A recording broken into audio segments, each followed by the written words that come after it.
Batman Incorporated #1, written by Grant Morrison, art by Chris Burnham. Okay, so way back before the New 52, back when Batman just came back from the dead, Grant Morrison started up a story called Batman Incorporated, which was Bruce Wayne going around funding different Batmen in different countries. That's how we ended up with Batwing, who is a current title in New 52. However, when we switched over to the New 52, that title kind of went on a hiatus, and now it's coming back with a brand new #1. However, the old series, the first Batman Incorporated, was very steeped in old continuity. This book is the new continuity, kind of. It still references everything that happened in its own series as having happened, but it's not like a larger world of old continuity. It's very confusing. I'm just going to treat this the way that it actually is, in which I am a new reader coming in at the reboot, and I didn't know none of that shit. So let's jump in to the first issue here, starting with a Bruce Wayne standing in the rain at a graveyard, and he tells Alfred, "All right, it's over. Tell everyone else, Batman's over. All of it. We're done." And as he turns around, Gordon is standing there telling Bruce Wayne that he's under arrest. 1 month previously, so everything I assume we're going to see is over the course of 1 month, because that seems like a pretty final thing. Batman and Robin are jumping through traffic, chasing after a man in a leather jacket with a gun and a goat's head. Like, his mask is like a full face mask, head mask, and it's a goat's head. And they're chasing this guy down, and he runs into a slaughterhouse, like just full-on butchers everywhere. There's meat and blood all over the place. He's firing off shots after them until finally he gets them back into this like back room where a bunch of cows are being slaughtered. And everyone in the back room starts putting on their own little goat masks and starts fighting Batman and Robin. It's gruesome. I really can't overstate just how much, like, they just casually have cows getting stabbed in the head and shot in the head, and then they have just blood coating the floors everywhere. It's gnarly. So the fighting continues. We get a quick glimpse to this dinner that's being hosted by a group called Leviathan, in which they're going after what seems to be like some superpowered people and some normal people here at the dinner. I don't know. Regardless, narration over top of this running through the slaughterhouse is from some third party who says, see, Sam Lucas was my best friend. He was always there when I needed him. That's why it sucks that this had to happen. And we see that the guy wearing the goat mask gets tackled down by Robin. Robin's holding him up, telling him, like, all right, who are you? Who are you working for? And he says, all right, do it, shoot him. And then the goat head guy gets shot in the back. And we see that he was actually Sam Lucas, the guy who just got shot. And there's a sniper way outside the building that shot him. And he's the one who's actually our narrator, saying, like, I didn't mean to shoot. He was the best man at my wedding. I was trying to shoot Robin because Robin's got a massive price on his head from a group called Leviathan. And so Robin stands up. He's like, I didn't kill him. It wasn't me this time. And Batman tackles him out of the way. And then we see the story of this guy. I'm not even sure he has a name at this point. But regardless, he takes the name of Goat Boy. And his whole thing is that he's a hired killer, and he heard there was this massive price on Robin's head. So before all the super crazy, like, death strokes and whatever come in trying to collect, he's going to try to just take the shot super quick and get the money for it. And he's just doing it to, you know, he has a son, and his ex-wife died, so he now has to care for his son. He's just trying to get some money for it. But he knows Gotham, and he's pole vaulting his way across the city, and he manages to make an escape before Batman or anyone's able to catch up. And he even knows Batman's patrol routines, and that's how he was able to do so.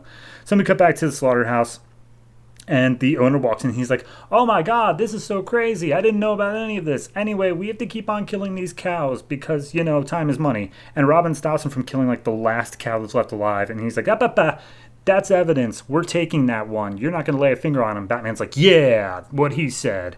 And then they point out how he's branded with a demon star aka an upside down star. And Robin makes the claim of, I'm covered in cow blood.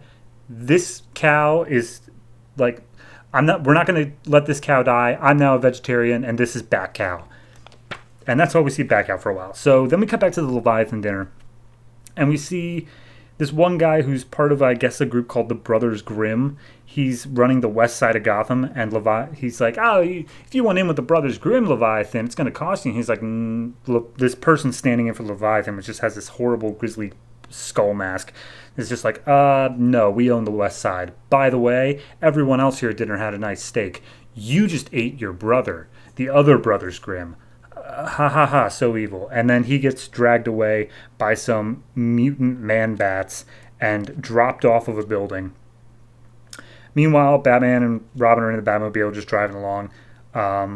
And they're just talking about all the stuff that happened in old continuity, like in the old series. They're like, you killed Otto Netz, didn't you, Robin? And he's like, yeah, I did, but I swore I'd never kill again after that. And I'm like, okay, I'm taking your word for it. Sure, why not? But regardless, they're chasing after this truck that came from the same slaughterhouse that has the demon star on it. And so Robin gets out, he jumps off, and he gives this whole thing about, like, man, I was trained to be ruler of the world by my mother, and here I am playing superhero to impress you. And he's like, well, fine, impress me, do it. So he jumps off, he plants a explosive on the front of this truck, which causes the driver to crash it. They start trying to talk to him to get some information, but he's knocked out cold. And then the dude that the man-bats dropped land right in front of Batman and Robin. And Batman's like, it seems as though your mother is trying to get in contact with me. Huh. So then we cut over to San Francisco, where this guy walks into a sex shop and he's like, hey, do you have my perv suit ready? And he clearly talks in a British accent. He goes to the back room, tries it on, and he comes out as the Hood, a.k.a. part of Batman Incorporated, I'm assuming, because there's a whole bunch of other members here, including Batwing. And they're all just, like, I guess, reminiscing over how they had different obituaries or something. And, you know, they start tussling with each other, trying to one-up each other. And then this guy steps out of the shadows called Wingman. And he's like, all right, here's the deal. I'm in charge. Batman put me in charge of you guys. And here's how we're going to do things. So then Batman and Robin are still jumping through the city. And they come across a gang of mutants, which is just the name of the gang, working for the same slaughterhouse company. They're loading up some stuff. And so they jump down and start taking care of business that way. Robin knocks all of them out, no problem. And then we see that the Goat Boy was sitting on the rooftop, and he has a sniper trained on Robin. And as soon as Robin's about to take off the last guy, he sees that Batman is right behind Goat Boy, and Goat Boy just freezes for a second. So then we cut to some time later. Goat Boy is like, yeah, no, I totally killed Batman and Robin. And Leviathan's like, yeah, you're trying to collect on that? Can you provide any proof of that? And he explains the whole situation of he turned around, got one shot off on Batman. His cowl deflected it, but it managed to blind him long enough for him to turn around and shoot Batman, who was at that point exposed because he turned to look to see if Batman was okay. And he presents this photo evidence on his phone of Batman holding a dead Robin in his arms. And now Goat Boy's asking for Leviathan's help. Okay, I just realized that this is a Grant Morrison issue, and I've been talking way too long about it. So it's good, it's solid, it's a decent start to a story, but it definitely doesn't feel like the start of a story. This is, like, so much of this feels like it is buried in part, 20, and I'm supposed to know this entire continuity that happened beforehand. So, yeah, it's dense, like any other Grant Morrison book. But it's good. It's gruesome as hell, but it's a solid start to the book. So I'm interested, to say the least. We'll see where it goes from there, but I'm hoping that this manages to get a little bit more. You didn't need to know the stuff that happened before this. Like, I'm able to just pick up on this particular story without all that prior stuff. If not, then we'll suffer through it together. But for right now, I'm going to go ahead and give it a 7.5. And the art is also fantastic, but again, extremely gruesome.